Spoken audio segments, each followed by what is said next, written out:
Bismillahirrahmanirrahim. Assalamualaikum warahmatullahi wabarakatuh. Waalaikumsalam warahmatullahi Alhamdulillah. Wassalatu wassalamu ala Rasulillah wa ala alihi wa sahbihi wa mawala.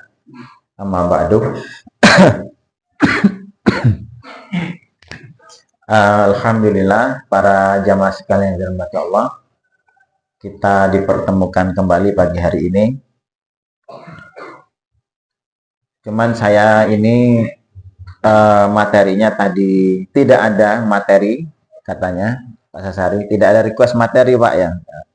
Kalau kita di awal-awal kan dulu kita ngajinya tadabbur Quran, karena ada permintaan-permintaan materi, kemudian ya kita coba alihkan. Yang hari ini tidak ada permintaan materi, jadi terserah katanya Pak. Karena terserah, saya coba ingin menyampaikan satu materi yang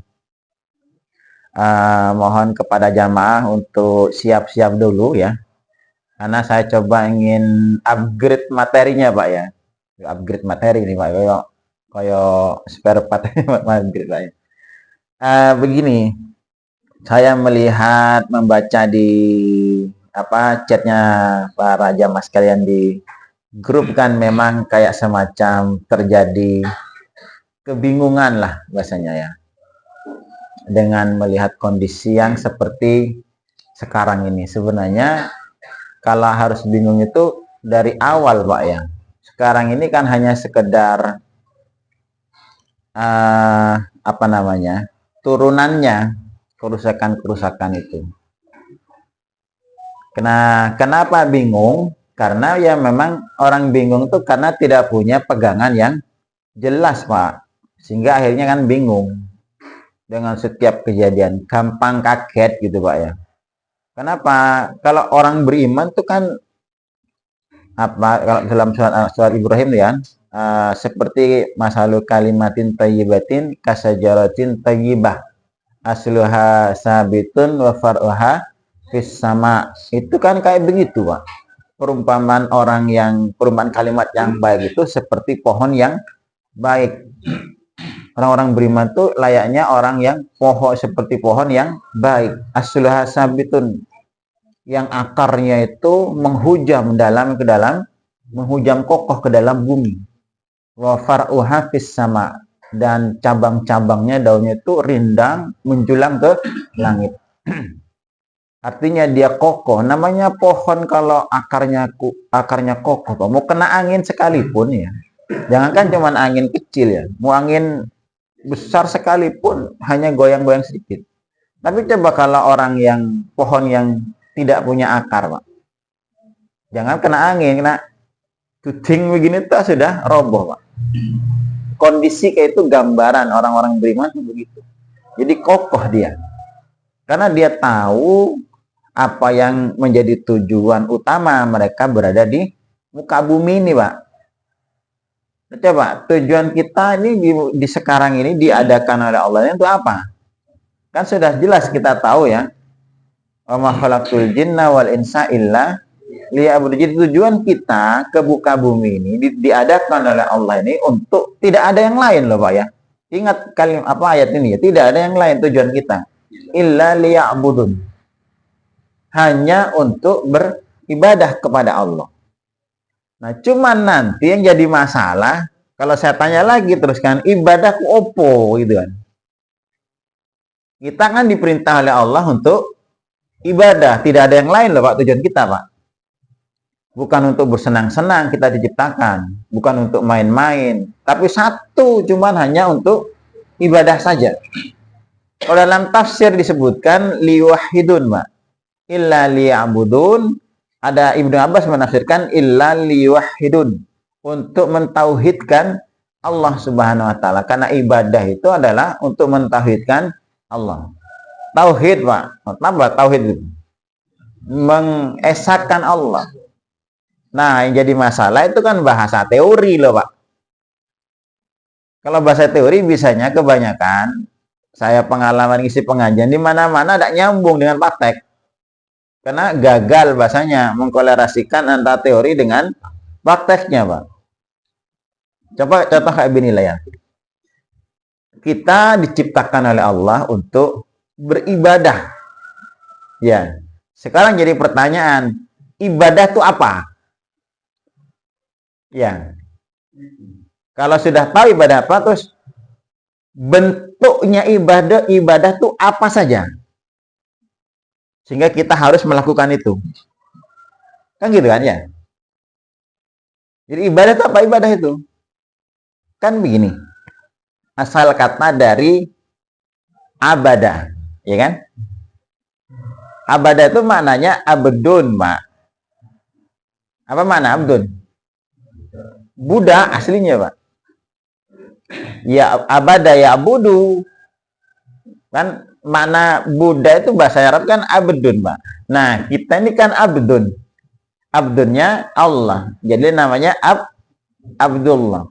Artinya kalau terjemahkan secara bahasa itu, kita ini adalah budaknya Allah. Berarti kan di sini ya. Sedangkan budak itu, nah silahkan antum cari tahu kayak apa perbudakan itu, Pak. Ada tidak orang membuka lowongan jadi untuk menerima budak? Kalau pekerja, dibuka lowongan cari karyawan pekerja. Kalau pembantu dicari lowongan pembantu. Budak dicari lowongan budak, ada tidak? Tidak ada, Pak. Tidak ada dibuka lowongan menerima orang jadi budak. Tidak ada ono, Pak. Seumur urip tidak pernah ada, Pak. Sepanjang sejarah kehidupan dunia ini, Pak. Kalau budak saja tidak ada lowongan, kira-kira ada tidak orang yang mau melamar menjadi budak? Saya tuan, saya mau lamar jadi budak Anda. Ada gitu. Kalau jadi pekerja, jadi karyawan, jadi pembantu, bahkan ada yang buka ada yang mengajukan lamaran, Pak. Lengkap dengan CV-nya, jadi kan kurikulum vitae-nya. Tapi budak, ada tidak orang yang melamar untuk menjadi budak? Ada tidak? Jangankan yang melamar jadi budak, Pak. Membuka lowongan untuk menerima budak aja tidak ada. Karena apa? Karena budak itu orang yang tidak memiliki hak hidup sama sekali, Pak. Jadi yang namanya apa yang harus dia lakukan, mereka harus bagaimana, bahkan makannya seperti apa, caranya bagaimana, itu murni full diatur oleh tuannya. Itu namanya budak, Pak.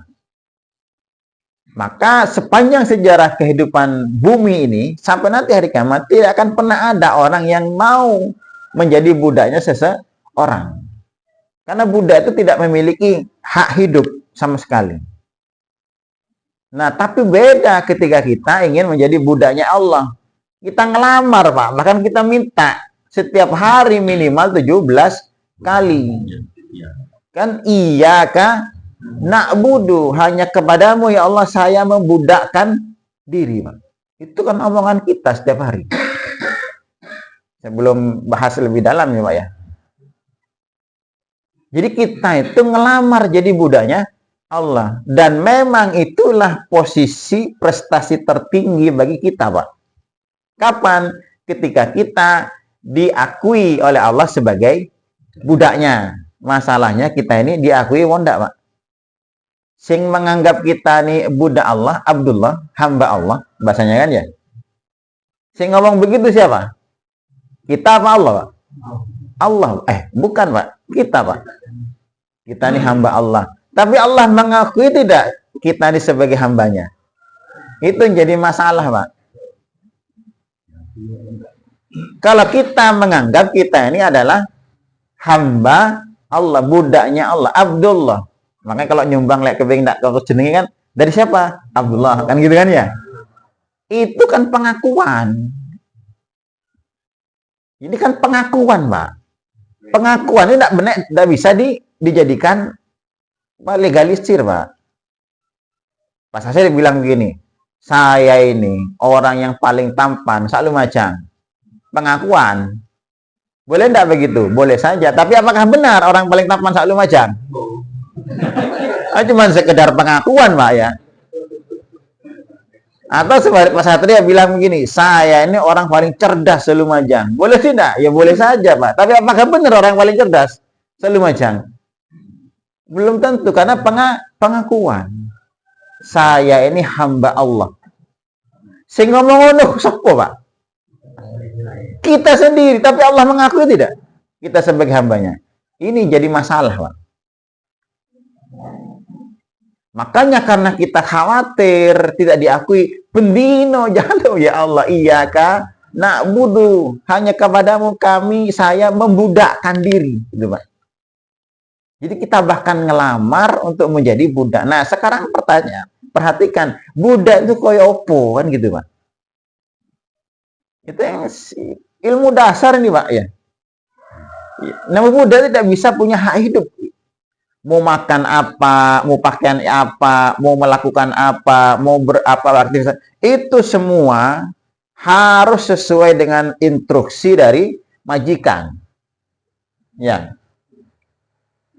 Itu tidak bisa tidak tuh, Pak. Kalau ada orang mengaku budak lalu dia hidup sesuka dia sendiri, saya naik dewe, Pak. Ya, mau pakaian sesuka dia, mau makan sesuka dia, mau beraktivitas sesuka dirinya sendiri, tidak mau mengikuti instruksinya si tuan majikan, maka budak apa bukan ini? Bukan, namanya orang merdeka, bukan hamba sahaya. Nah, kalau begini tidak diakui sebagai budak. Maka kalau kita ingin mengaku budaknya Allah, maka semua harus sesuai dengan SOP-nya Allah, Pak. Gimana kita makan, gimana kita tidur, gimana kita bekerja, kita berkeluarga, kita bertangga, kita beraktivitas, bahkan kita mengatur masyarakat, mengatur negara. Kalau antum seenak dewe, semuanya ini, antum bukan budak namanya, Pak. Antum orang merdeka. Maka tidak layak disebut dengan Abdullah berarti. Bisa abdunya yang lain nanti, Pak. Entah abdunya setan, kan ada tidak abdul setan? Ada, budaknya setan, atau budaknya hawa nafsu, atau budaknya dunia sebagainya, Pak. Ya, jadi masalahnya kita sudah mengikuti SOP-nya Allah tidak dalam hidup ini, Pak. Dan itu kata Allah, kita diciptakan untuk itu. Wa ma khalaqtul jinna wal insa illa agar kita hidup ini mengikuti standar aturan yang Allah tetapkan total. Tidak ada sedikit pun yang keluar dari petunjuk Allah itu.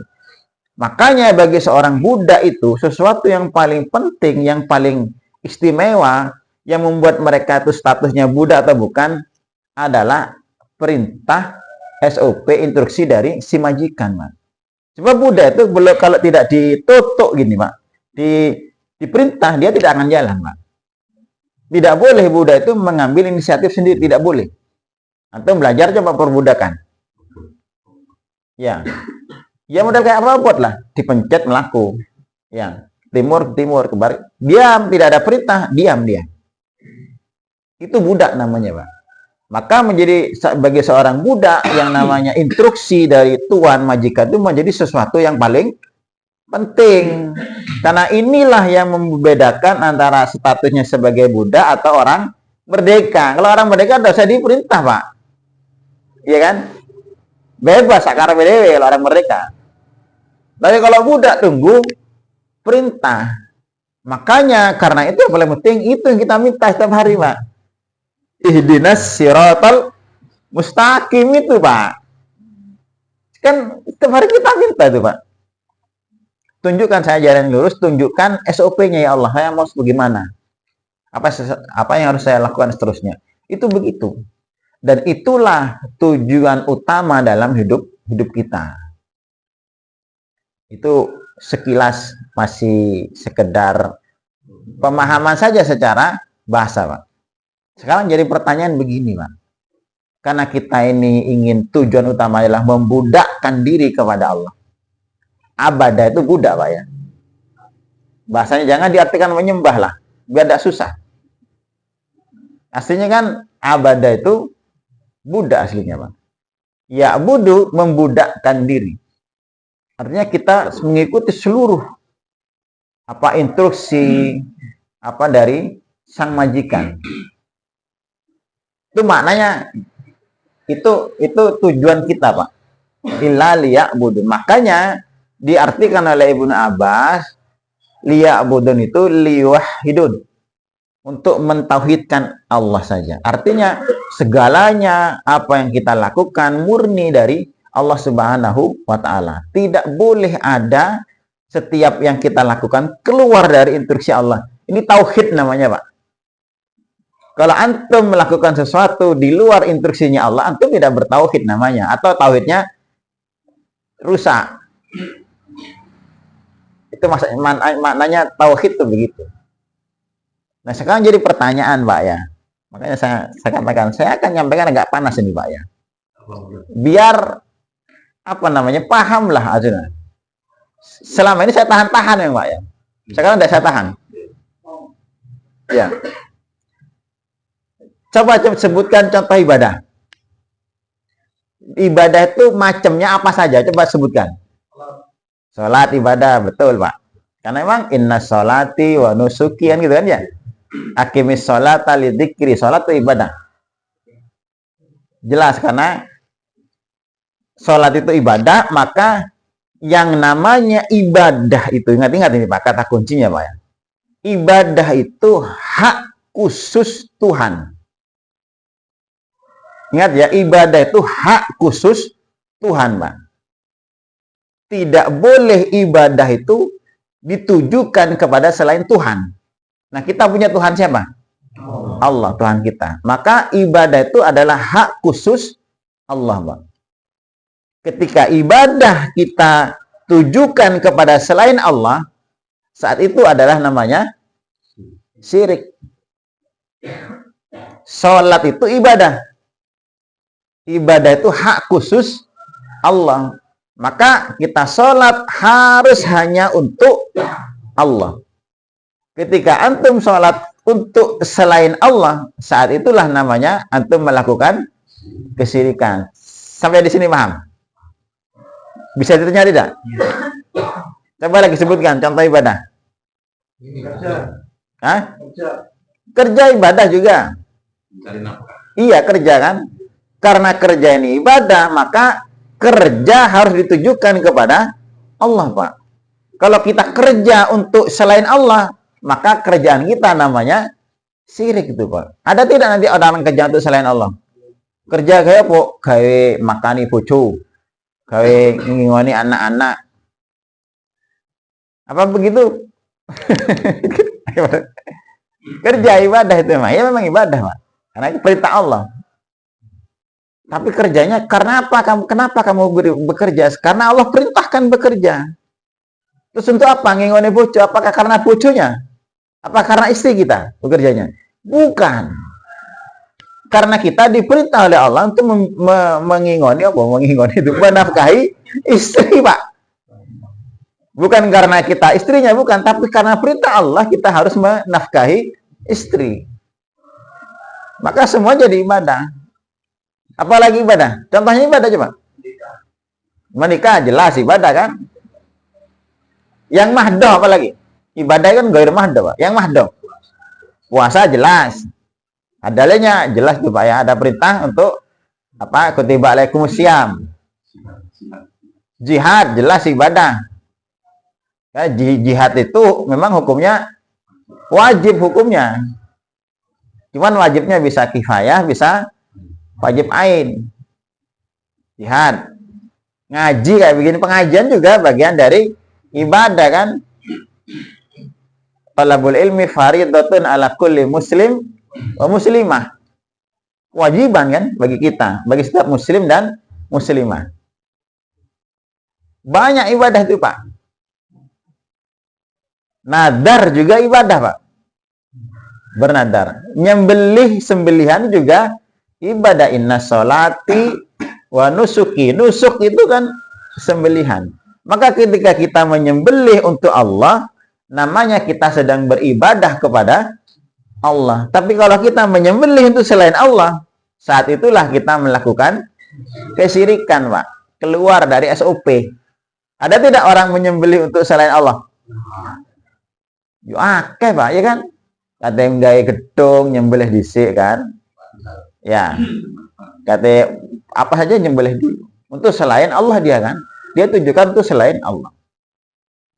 Doa itu juga ibadah. Ya.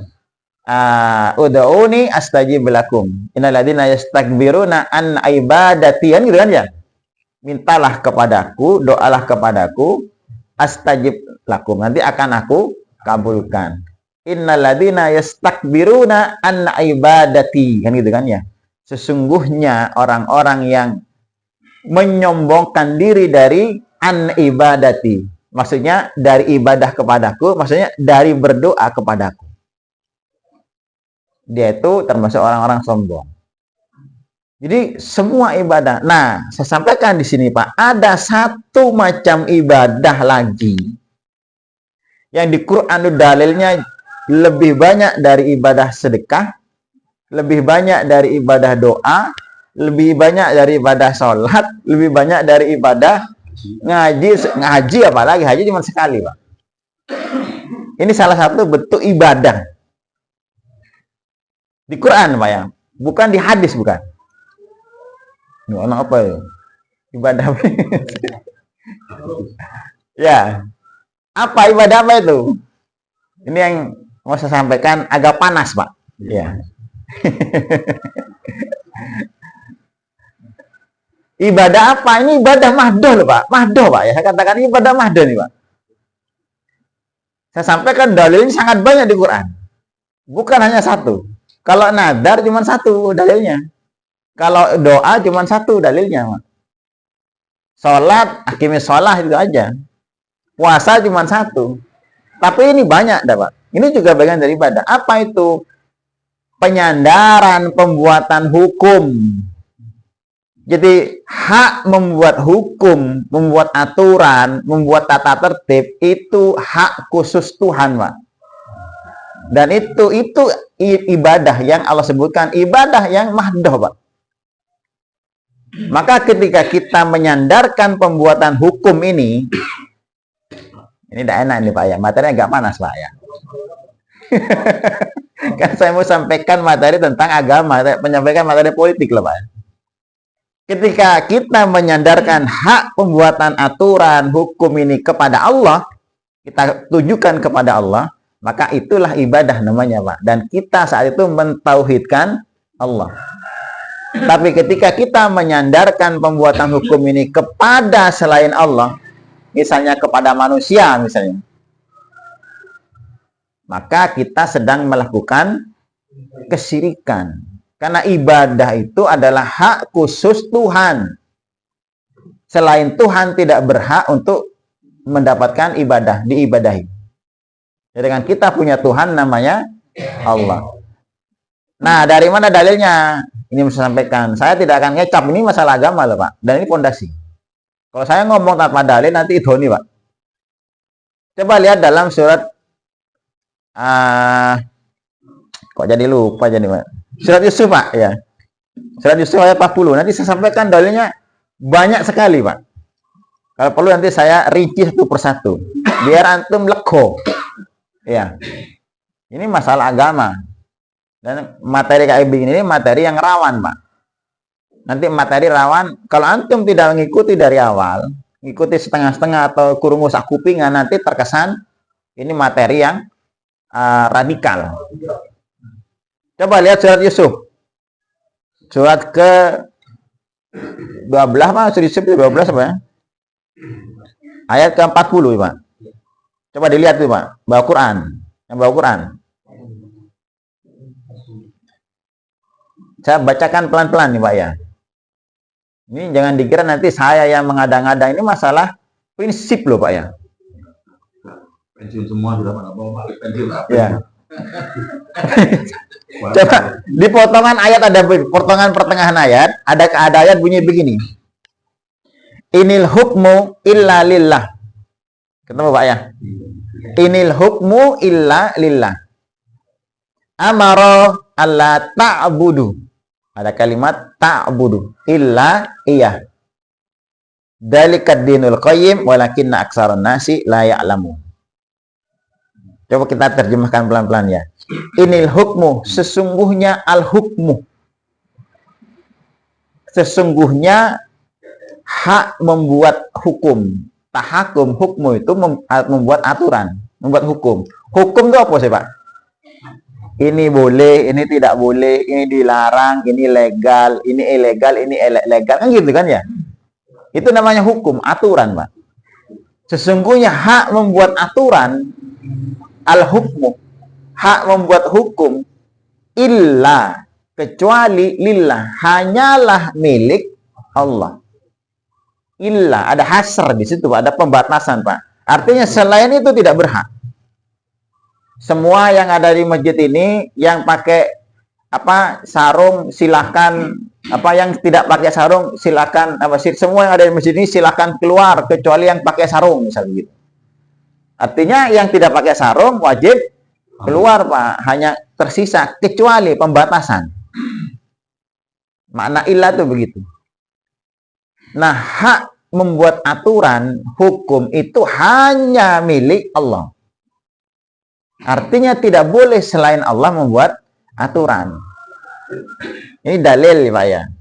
Secara dalil akli. Kalau aklinya gimana? Aklinya tuh. Akli itu dalil lagi tuh. Dalil akal, secara logika. Masuk akal tidak ini, Pak? Masuk akal ini? Dari mana masuk akalnya? Karena membuat kan begini. Yang menciptakan seluruh langit dan bumi dan seluruh isi ini siapa? Allah, ya kan? Karena begini, Pak. Kalau Allah yang menciptakan seluruh alam raya dan isinya ini, maka karena Allah yang menciptakan sendirian, tidak ada temannya kan Allah menciptakan. Ada temannya tidak Allah menciptakan tuh, Pak? Tidak ada loh, Pak. Masalah gaya bumi, gaya kita semuanya pakai bantuan. Tidak perlu menteri Allah itu, ya. Tidak perlu menteri, Pak. Ketika Allah yang menciptakan, maka karena Allah yang menciptakan, ada yang namanya hak cipta. Kalau sekarang kayak orang buat apa, kan ada hak cipta. Karena Allah yang menciptakan, maka pasti hanya Allah yang memiliki. Lawang jeneng yang menciptakan, otomatis yang memiliki, ya kan? Karena Allah yang memiliki, maka tidak bisa tidak, ya hanya Allah saja yang wajib memberikan SOP. Kayak begini, Pak. Pak Sasari punya HP, punya sepeda motor lah. Ya. Pemiliknya sepeda motor Pak Sasari. Maka yang merawat, ganti oli, servis, memandikan, ganti ban, macam-macam, isi bensin. Itu siapa? Apakah Pak Satrio yang isi, yang ngerokok semua? Ya enggak, Pak, sing duwe Pak Sasari, Pak. Maka Pak Sasari yang merawatnya. Tidak boleh yang berhak yang lain merawat. Dan juga tidak akan mau, Pak.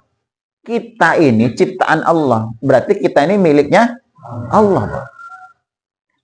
Bahkan semua yang ada pada diri kita, bahkan diri kita sekalipun itu miliknya Allah. Namanya pemilik, itu bebas tidak melakukan apapun terhadap barang yang dimiliki.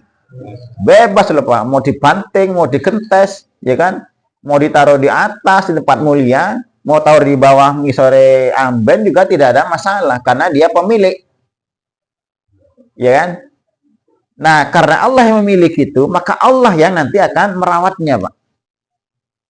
Harus begini, taruhnya begini, cara operasional, bahasanya manualnya, Pak. Agar barang yang dimiliki ini bisa dirawat dengan baik, Pak. Nah, perawatan Allah ini namanya itu tadi, Pak. Aturan itu, Pak. Maka karena Allah yang menciptakan manusia, yang buat aturan yang paling pas untuk manusia adalah Allah yang paling tahu, Pak. Sepeda mobil Toyota Innova. Bagaimana cara perawatannya, bagaimana maintenance-nya, bagaimana operasionalnya, siapa yang paling tahu, Pak?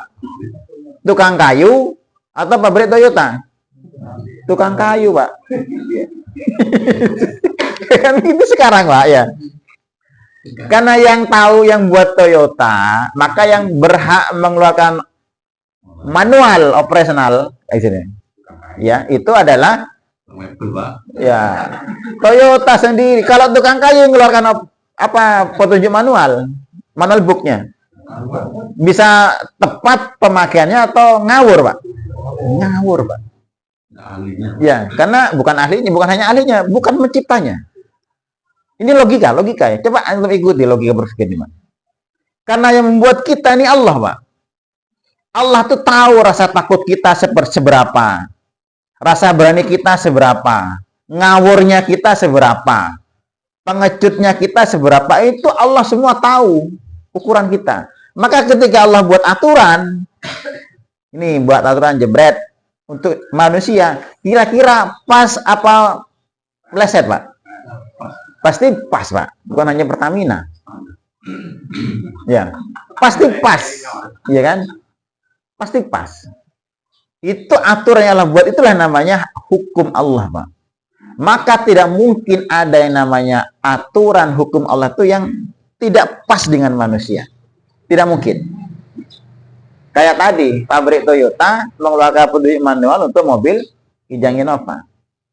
Tapi coba misalnya pabrik tahu atau pabrik jahe, Pak Bu Hasan nih buat petunjuk manual untuk mobil Toyota.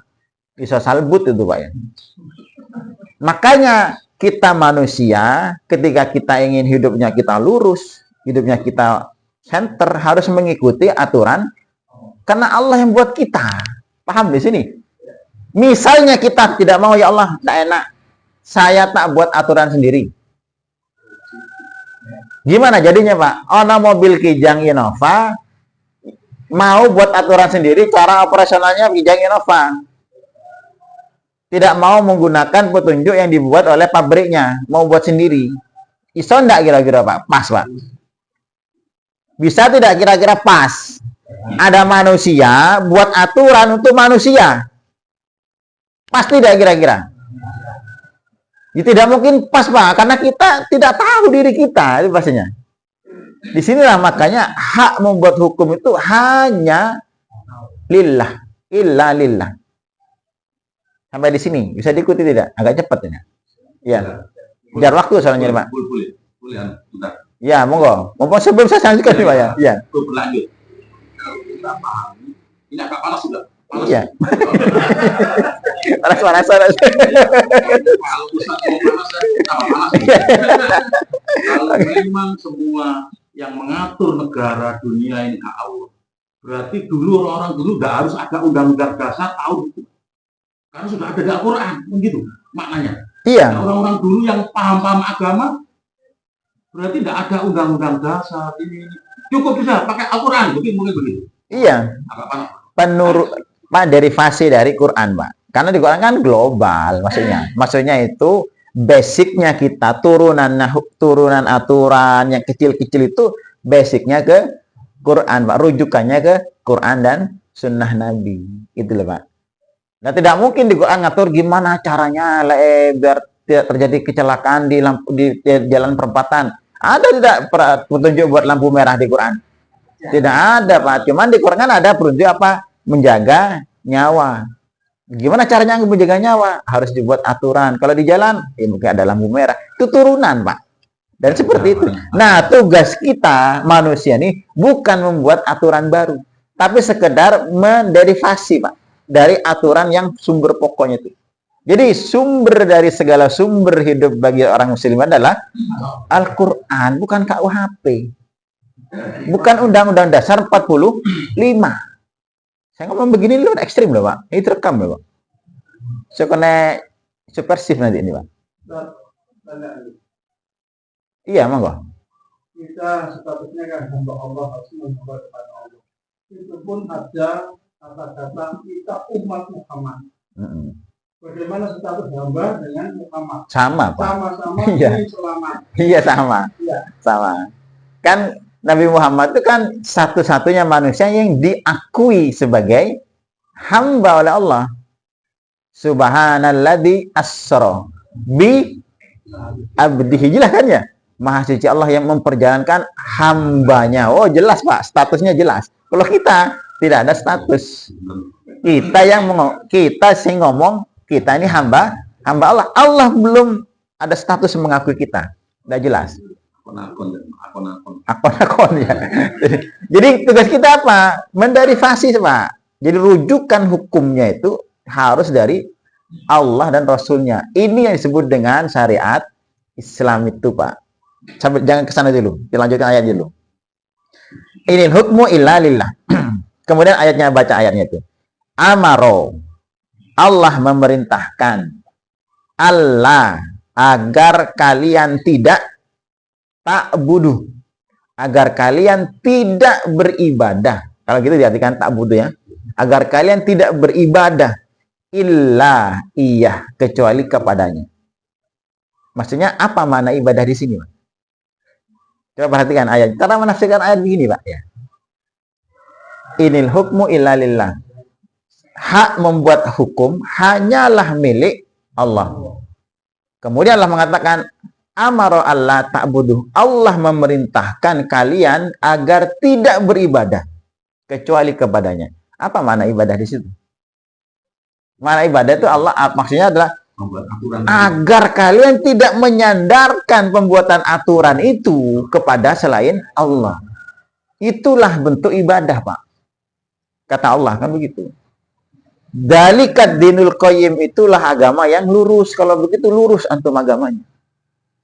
Walakinna aksaran nasi la ya'lamun. Tapi sayang, mayoritas manusia banyak yang tahu tidak tahu nih, Pak. Banyak tidak tahu, pas tidak isi Quran, Pak. Ini bukan cocok logi loh, Pak. Karena memang banyak manusia tidak tahu masalah kayak begini nih, Pak. Bahwa hak membuat aturan, hukum tidak boleh kepada manusia sumbernya. Harus dari Allah, Pak. Maka negara, silahkan negara beraturan. Tapi rujukan hukumnya adalah Allah dan Rasulnya. Ini sebut atiullah wa atiur Rasul. Wa ulil amri minkum fa in tanazatum fi syai'in. Kalau kamu punya masalah, tanazu itu kan perselisihan, ya. Ya, naza itu kan menarik dengan keras, Pak. Tanazu itu saling tarik menarik dengan keras. Saya mau ngomongkan sama Pak Satrio. Saya ingin menarik Pak Satrio agar ngikut pendapat saya. Pak Satrio narik saya ingin mendapat agar saya ikut pendapat Pak Satrio. Namanya tanazu. Ini namanya eyel-eyelan, Pak. Tanazu. Kalau kamu fa'in tanazatum. Kalau kalian ada tanazu, saling berselisih pendapat, permasalahan, fisyai'in, dalam masalah apa saja, farudduhu, maka kembalikan kepada Allah dan Rasul, rujukannya, Pak. Disinilah nyambung tidak dengan sini. Kenapa? Kita harus memurnikan Allah. Ini namanya ibadah, Pak. Ketika kita sandarkan pembuatan hukum ini kepada Allah, ini namanya tauhid, Pak. Illa liya'budun itu di sini. Tapi ketika kita sandarkan pembuatan hukum ini kepada DPR misalnya, ini adalah kesyirikan. Disinilah syiriknya sistem demokrasi itu, Pak. Kenapa? Pembuat aturan tertinggi di sistem demokrasi Allah pada DPR. Ya, sudah jelas, Pak, agak panas. Agak panas. Saya sampaikan di awal agak panas. Karena saya ada lama-lama ada nyampaikan gini, Pak, ya. Nah, sampai bingung terus begino. Ini pemanasan namanya. Masih warming up nanti, Pak. Melok sopo gitu. Kita sampai jam itu melok Allah Mas ya. Melok Allah Rasulnya. Itu tujuan kita hidup ya ini, Pak. Jangan sampai kita, walaupun kita mau jadi apapun, kita mau jadi pengacara, mau jadi tentara, mau jadi polisi, mau jadi tukang dodolan tahu, tukang dodolan cilok, tidak ada masalah. Asalkan jangan sampai jaga betul ya tauhid ini, Pak. Kalau kita mati membawa dosa syirik, tidak selamat loh, Pak. Kan iya kan?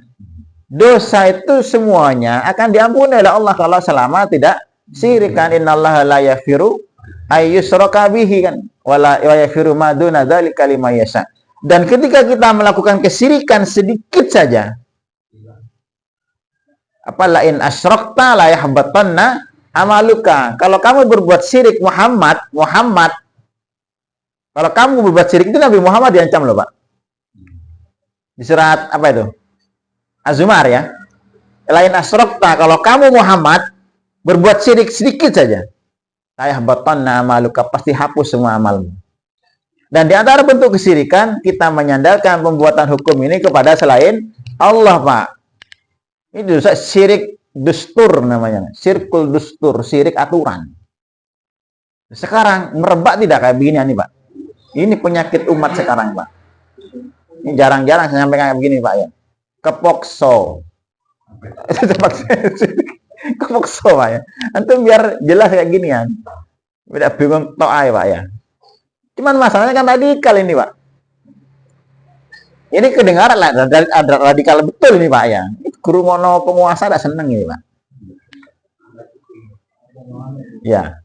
Ini kan kelompok-kelompok radikalnya. Antum sing di sini berarti sedang pengajiannya radikal ini. Setengah radikal. setengah radikal. Jadi begitu, Pak ya. Ini masih awal. Satu dalil. Ingat, saya katakan tadi banyak dalil. Mau tambah satu dalil lagi? Lihat dalam surat Al-An'am ayat 121. Ingat saya, Bang. Mudah-mudahan masih ingat. 121. Surat Al-An'am, surat ke-6 ya. 121. Coba dilihat itu. Kalau butuh dalil banyak antum ya. Kalau butuh dalil banyak, Pak. Tidak apa-apa, biar puas logikanya, biar mantep imannya, Pak.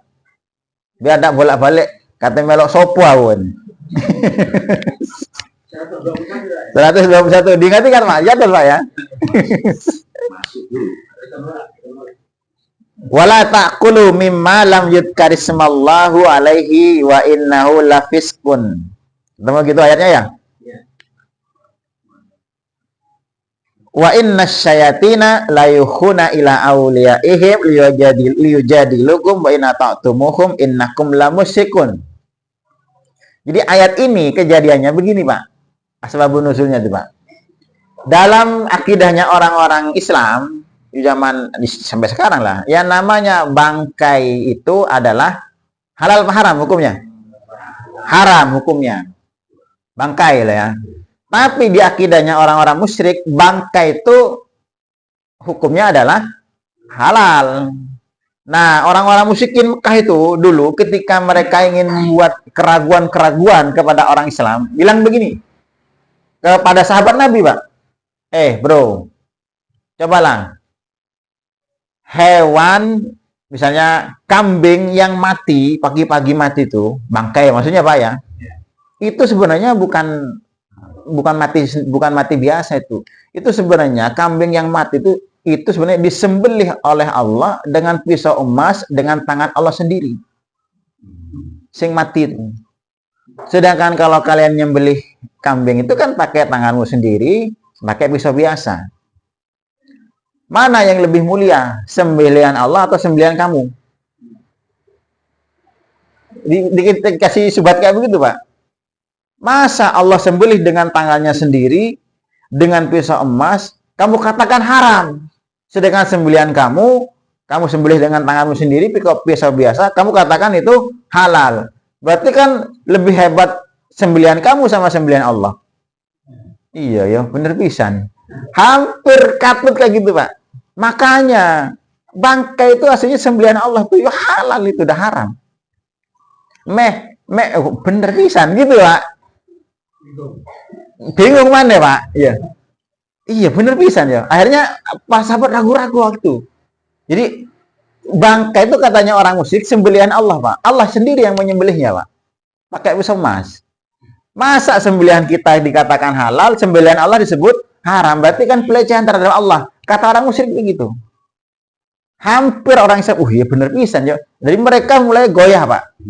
Mulai bingung, Pak. Bener pisan ya gitu ya. Maka ketika mereka bingung itu turun ayat ini, Pak. Wala ta'kulu, janganlah kalian makan mimma lam yudkarismallahu alaihi. Sembelihan yang tidak disebut nama Allah ketika menyembelihnya, jelas, Pak. Wa innahu lafiskun, karena itu adalah kefasikan. Wa innas syayatin, karena sesungguhnya setan-setan itu layuhuna, mereka tuh mewahyukan, mewahyukan ila auliyaihim, kepada wali-wali mereka. Setan mewahyukan kepada wali mereka. Wali mereka siapa dalam hal ini?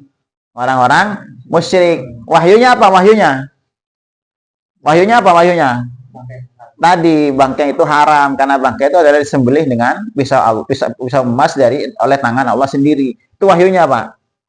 Wahyunya setan kepada wali-walinya orang-orang musyrik itu. Fungsinya apa itu? Liyujadilukum, untuk membantah kalian, membuat keraguan-keraguan. Kan hampir ragu sahabat itu, hampir mengiyakan tuh Pak, hampir sudah merubah, mau menghalalkan bangkai sudah. Kan masuk akal tidak itu tadi itu Pak? Masuk akal, tapi kan akalnya setan Pak. Karena itu kan dari setan, ya. Fungsinya untuk liyujadilukum. Nah, maka kata Allah di belakang ayatnya itu Pak, di akhir ayatnya, wa in ata'tumuhum, jika kalian mentaati mereka. Mentaati siapa? Orang-orang musyrik tadi Pak. Mentaati dalam urusan apa? Dalam menghalalkan bangkai Pak. Wa in ata'tumuhum, kalau kalian orang beriman, ata'tumuhum, taat kepada mereka. Taat dalam urusan apa? Tadi nih, kasusnya nih. Menghalalkan bangkai. Kalau kamu tetap taat kepada mereka, mengikuti mereka dalam urusan menghalalkan bangkai, inna sesungguhnya kalian la musyrikun, benar-benar jadi orang musyrik. Saya pertanyaan, syiriknya dia karena menyembah berhala, buat sesajian, atau buat sesajian di perempatan, atau karena mengikuti aturan yang dibuat oleh orang musyrik? Ikut aturan Pak. Kenapa? Karena aturan itu adalah bentuk ibadah juga yang sama persis seperti doa, seperti sholat, seperti nada. Allah menyebutkan innakum la musyrikun, kamu nanti benar-benar jadi musyrik. Kenapa syiriknya dia Pak? Bukan karena dia berdoa kepada jin Pak, bukan karena dia sholat untuk jin, bukan, tapi karena taat terhadap satu aturan yang menghalalkan yang haram. Kalau sekarang Pak, aturan menghalalkan yang haram wajib Pak, ya kan? Ya, itu kalau kita ikut-ikutan itu, atau kalau kamu taat, atau tumuhum, kalau kamu taat, jadi syiriknya karena ketaatan Pak. Bukan karena sujud, bukan karena ruku, bukan karena ibadah-ibadah yang lain. Sampai di sini bisa tangkap ini ya. Dalil, dua dalilnya. Waktu nih Pak, saya masih menyisakan banyak dalil nih. Tagih nanti di pertemuan berikutnya, biar lebih mantap, biar tidak bingung lagi. Pakai Quran semua dalilnya. Ini masyhur nih Pak, ya. Ini dalil-dalil masyhur, muhkamat, bukan mutasyabihat nih Pak. Ini prinsip dasarnya begitu. Jadi jaga betul keutuhan akidah kita. Ya, karena ini tujuan utama kita diadakan oleh Allah di muka bumi, untuk mentauhidkan Allah. Jaga dulu nih Pak. Coba kalau kita mati dalam keadaan melakukan kesyirikan yang sirkul dustur ini Pak. Kalau syirik nyembah kuburan, antum tidak mungkin sudah. Nang dukun ya tidak mungkin, karena antum sudah paham agama. Tapi syirik yang kayak ginian, ya rebutan Pak, ya. Ini tadi kan, walakinna aksaran nasi la ya'lamul, mayoritas manusia tidak paham Pak. Kalau tidak ngaji tidak paham. Jangan mayoritas manusia yang biasa ngaji tidak paham Pak. Sini kan biasa pengajian Pak. Ini kan ke Vokso tak sampaikan Pak. Upgrade materi. Ya. Ya rada kereng gitu ya Pak Sasari Pak ini Pak. Makanya Rasulullah dakwahnya tentang tauhid lama.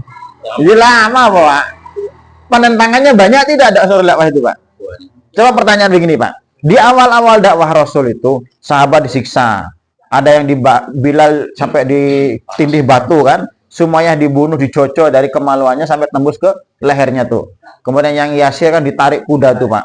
Ya kan, kanan kiri. Sampai disiksa kayak gituan. Karena apa itu? Apakah karena mereka sholat? Belum ada syariat sholat. Apakah karena mereka puasa? Belum. Apakah karena celono cingkrang? Belum ada syariat celono cingkrang. Apakah karena batu hitam? Batu hitam? Batu ireng? Tidak ada Pak. Tidak ada syariat itu di awal-awal itu Pak. Hanya karena tauhid saja. Kenapa begitu besar konsekuensinya? Karena menyinggung penguasa yang ada waktu itu, Pak. Kayak ini sekarang, menyinggung tidak nih kalau kedengaran ada orang yang penguasa di sini, Pak? Ini hati-hati, ini direkam YouTube ini, Pak ya. Nah, ngurus saya dah. Yang penting antum selamat. Kan ada tujuan lain saya, Pak ya. Setelah itu udah dipakai lagi, udah masalah. Yang penting tak sampaikan sudah itu. Apa jadi Pak Sari, Pak? Masih 2. Dalilnya masih 2 loh, Pak ya. Nanti saya siapkan lagi 3 lagi. Banyak, Pak, dalilnya. Ya. Demokrasi tak nganggur. Tunggu dulu nanti, belum selesai dalilnya. Itu dulu lah sementara waktunya habis ya. Dari saya, assalamualaikum warahmatullahi wabarakatuh.